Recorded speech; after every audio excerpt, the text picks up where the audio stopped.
અત્યારે વાગી રહ્યા છે બપોરના 3:30 અને અત્યારે આજે તો તમને ખબર જ છે કે અમે લોકો સાસણ છીએ અને સાસણની અંદર અત્યારે જુઓ આજે રિસોર્ટના માલિકે અમને 3:30 વાગે ઉપાડ્યા છે કે ચલો જઈએ હિરણ નદી જોવા માટે. અમને લાગ્યું કે નજીકમાં જ હશે પણ હિરણ નદી તો એટલી દૂર હતી કે ન પૂછો વાત.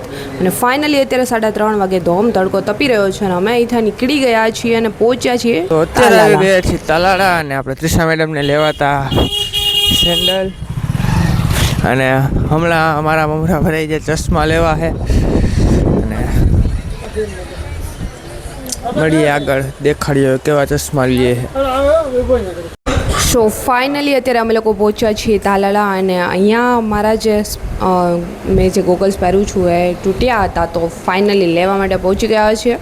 અને આ ભાઈ જુઓ અત્યારે શોપની અંદર વ્લોગ બનાવવા માટે બહુ બધું બકબક કર્યું પણ જ્યારે વ્લોગ શૂટ થઈ ગયો અને ચેક કર્યું તો આમાં વોઇસ જ નહોતો આવતો. સો ફાઇનલી બધું ગયું પાણીમાં, કોઈ જ નહીં. ચલો એટલા માટે તો મેં અહીંયા ફરી પાછું વોઇસ ઓવર કરી રહી છું. બહુ બધું બકબક કર્યા પછી ચેક કરીએ કે તો માઇક જ બંધ નીકળે તો આવું થાય ઘણીવાર. અને ફાઇનલી આજે તાલાળાની અંદર અને જ્યારે અમે લોકો સાસણ પહોંચ્યા ત્યારથી જ મેં તો બહુ બધી વસ્તુઓ છે તોડવાની સ્ટાર્ટ કરી હતી. એમાં ગોગલ્સ છે, સેન્ડલ છે, એટલે એક પછી એક અમે લઈને પછી નીકળશું અહીંથી હિરણ નદી જવા માટે. ફાઇનલી ગાઈઝ અત્યારે બપોરના સમયે ધોમ તડકો તપ્યો છે ને આવી ગયા છીએ અમે હિરણ નદી. ચલો બતાવું, ચાલો બતાવું. આ છે મારો ફોટો પાડવાનો હતો. ફાઇનલી અમે આવી ગયા છીએ ડેમે અને અહીંયા પવન બહુનો છે અને મારા વાળ તો જો સાવ ઉડીને આ ડેમ છે. ઉપર જવાની મનાઈ છે કારણ કે ત્યાં કેમેરા લાગી ગયા છે અને એને અહીંથી પહેલાં રસ્તો હતો અને સામે પણ સારું આ પાણી છે. આમ તમે જોઈ શકો છો આમાંથી પાણી નીકળે છે. એ તો બધા જોવે જ છે પાણી નીકળે છે. અહીંયા દરવાજા બંધ છે, ખોલી નાખવાની જરૂર છે.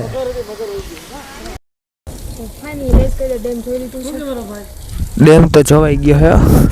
મારું તો પડવાનું મન થતું હતું. આ હે ને મમ્મી જોઈ ને કે પડી જ જવાય ને. My god, wow. So finally guys, finally મારું નામ છે વિવેક રામાવત. હું પહોંચી ગયો છું ડેમે. પૂછ્યું તો કયા આ કયું ડેમ કહેવાય? હિરણ 2. આ પાછળ જે ડેમ દેખાઈ ગયું ને, દેખાઈ રહ્યું છે ને, હિરણ 2. હિરણ 2 હા મને અમને દેખાય. વિવેક તને નથી દેખાતું? એક ડૂબકી લગાવો, એક ડૂબકી એટલે દેખાઈ જશે.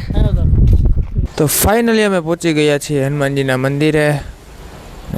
હનુમાનજીનું મંદિર અંદર હમણાં તમને દર્શન કરાવું. અને બહુ તડકો છે અહીંયા.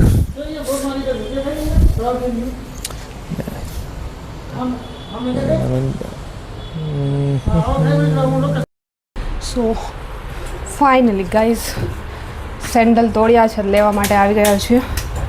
2 માળ ચડાવ્યા ભાઈ, 3જા માળે ચડ્યા. ફાઇનલી કે અહીંયા જ હોવા જોઈએ. ગમી જવા જોઈએ, હોવા જ જોઈએ કે ગમી જવા જોઈએ. ગમી જશે.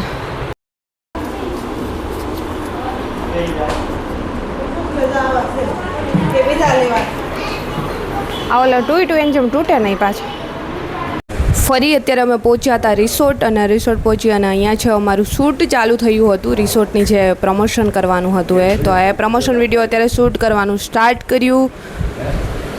ફાઇનલી શૂટ થઈ ગયું છે કમ્પ્લીટ અને આજે વિચાર ખરી. હે પ્રભુ પ્રેમાનંદ જગન્નાથ. ત્યારનો હું શૂટ કરું મને મેં કીધું તું ઘડીક વાર શાંતિથી બેસી વિવેક આવતો અહીં આવતો આ બેસી જા. ચાલ શાંતિથી તું થોડી વાર વિરામ કરી લે. થોડી વાર આરામ વિરામ હરામ. આરામ વિરામ હરામ હોય એટલે કામ કરતું રહેવું પડે એમ કહું છું. એટલે હું તો ક્યારની કામ કરું છું. આ તો શૂટ ચાલુ છે, શૂટિંગ ચાલુ છે. શૂટિંગ શું કહેવાય? ભૂલાઈ ગયું. ચાલો હાલો તો મળીએ આગળ સ્વિમિંગ પુલમાં. ચાલ.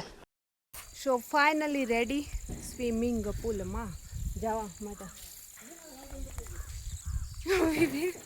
ચાલો ચાલો. સો આ છે રિસોર્ટનું સ્વિમિંગ પુલ અને ત્યાં અત્યારે જો અમે લોકો પહોંચી ગયા હતા. આ તો જો કે શૂટ થઈ રહ્યું હતું એટલા માટે અમે આ લોકો આની અંદર ઉતર્યા હતા.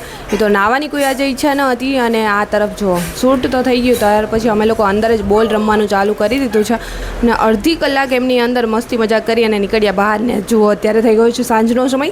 અહીંયા અંકલ આંટી બંને રસોઈ બનાવવા બેસી ગયા છે. આંટી રોટલા ઘડે છે ને અંકલ છે એમને ચોળાવે છે. આવી જોડી હોવી જોઈએ કંઈક આ ઉંમરે પણ. સો ફાઇનલી અમે પણ અત્યારે શૂટ થઈ ગયું અને જમવા બેસીએ ત્યારે તમારી જોડે શેર કરીશું કે શું શું છે જમવાનું. ફાઇનલી ગાઈઝ અત્યારે નાહી ધોઈને ફરી રેડી થઈને ત્રણે આવી ગયા છે. અમે સ્વિમિંગ પુલમાં નાહી લીધું છે અને હવે જમવાની તૈયારી થઈ રહી છે. અંકલ આંટી રોટલા બનાવે છે. શૂટ કરવાનું હતું એ બી થઈ ગયું છે અને ચલો આગળ મળીશું બ્લોગમાં. હું નથી નાયો એની જ કપડાં પહેર્યા છે. સ્વિમિંગ પુલમાં નાહી અને પછી બાથરૂમમાં બી નાહી લીધું 2 વાર. ખોટું બોલે. સો ચલો હવે જમવા ટાઈમે ડાયરેક્ટલી મળીશું ને તમારી જોડે શેર કરીશું રાતના ભોજનમાં શું છે. અને અહીંયા જુઓ કેમેરામેને છે ને ફોટો શૂટ કરવાનું સ્ટાર્ટ કરી દીધું છે. જો કે આજે કેમેરામેનને અમે ફ્રી રહેવા જ નથી દીધા અને ફાઇનલી આ તરફ જમવાનું રેડી થઈ ગયું છે. અને જુઓ આ બધી રસોઈ છે દેશી ચૂલા પર બનેલી છે. સો ઘર જેવું જમવાનું અમને અહીંયા પણ મળી ગયું છે. નહીં તો બહાર જ્યારે જઈએ ને ત્યારે જમવામાં બહુ બધો પ્રોબ્લેમ થતો હોય છે. અને અહીંયા જુઓ અહીંયા ફાઇનલી આ રીતે ડિશ રેડી કરી છે. આ બધી રસોઈ છે તમે જુઓ છો એ ચૂલા પર જ બની છે અને આ તરફ અમે લોકો ગોઠવાઈ ગયા છીએ જમવા માટે. સો ફાઇનલી ગાઈઝ આવી ગયા છે જમવા અને જમવામાં ઓલરેડી તમે જોઈ લીધું છે. બહુ જ સુપર જમવાનું છે અને રિવ્યૂ બી ઓલરેડી શેર કર્યા છે. દેશી જમવાનું છે, દેશી ચૂલા ઉપર બનાવેલી રસોઈ છે. સો ફાઇનલી જ્યાં સુધીમાં અમે જમીને રેડી થઈ ગયા ત્યાં સુધીમાં તો ધમાલ નૃત્યવાળા આવી ગયા અને આ તરફ બધા લોકો ગોઠવાઈ ગયા છે ધમાલ નૃત્ય જોવા માટે. એમની મજા કંઈક સાસણની અંદર આવે ને તો કંઈક અલગ જ હોય છે અને ધમાલ નૃત્ય પૂરું થયું અને એમની જોડે આપણે ગુજરાતી હોય ને ગરબા ન રમે એવું તો બને જ નહીં. મેનું બહુ મજા આવ્યા. મને સાઉથ વેસ્ટ લીધો અહીંયા ધમાલના ડાન્સ. મારે એમનું ઇન્ટરવ્યૂ લેવું તો બટ રહી ગયું. મારું તો ઇન્ટરવ્યૂ કોઈ લીધું જ નહીં. હાલ ભાઈ ચાલ વચ્ચે ઊભી રહી જા.